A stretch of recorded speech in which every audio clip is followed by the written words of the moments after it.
Ready to move in premium triplex villas at Kollur APR Projects. Janasena అధినేత పవన్ కళ్యాణ్ పోటీ చేస్తున్న పిఠాపురంలో ఎన్నికల వేళ డమ్మీ ఈవీఎంలు కలకలం రేపాయి. వైసీపీ ఎన్నికల ప్రచార సామగ్రిలో కలిపి ఈవీఎంలు పట్టుబడడం చర్చకు దారితీసింది.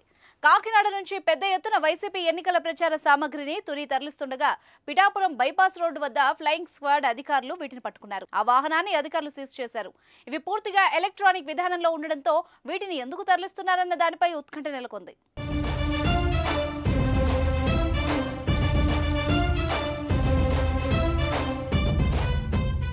డమ్మీ ఈవీఎంలతో పాటు జగన్ చిత్రాలున్న మాస్కులు, వైసీపీ టోపీలు, జెండాలు, కండువాలు, బొట్టు స్టిక్కర్లు ఇలా భారీగా వైసీపీ ఎన్నికల ప్రచార సామగ్రిని అధికారులు స్వాధీనం చేసుకున్నారు.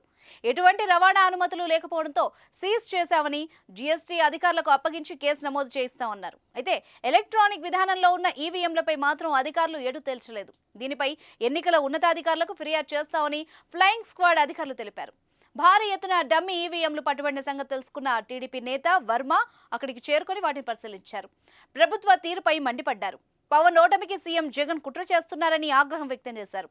పిఠాపురంలో పటిష్ట చర్యలు తీసుకోవాలని ఎన్నికల అధికారులను కోరారు.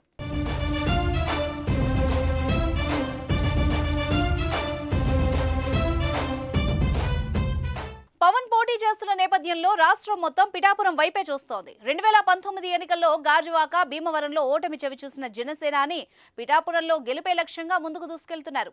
ఇప్పటికే ప్రచార పర్వాన్ని మొదలుపెట్టి నియోజకవర్గ ప్రజలతో మమేకమవుతున్నారు. మరోవైపు పవన్ ను ఈసారి కూడా ఓడించాలన్న పట్టుదలతో సీఎం జగన్ ఉన్నారు. 6 పవన్ కళ్యాణ్ గెలవకూడదని వైసీపీ శ్రేణులకు ఆదేశాలు జారీ చేశారు. పిఠాపురంలో పవన్ పై వంగ గీత గెలుపు కోసం వ్యూహాలు రచించారు. కాపు ఓటర్లు ఎక్కువగా ఉన్న నియోజకవర్గం కావడంతో కాపు నేతలందరికీ పిఠాపురం బాధ్యతలను అప్పగించి పలు ఎత్తుగడలు వేస్తున్నారు. ఇలా రాజకీయం రంజుగా ఉన్న పిఠాపురంలో మంగళవారం రాత్రి భారీ ఎత్తున డమ్మీ ఈవీఎంలు పట్టుబడ్డం చర్చనీయాంశంగా మారింది.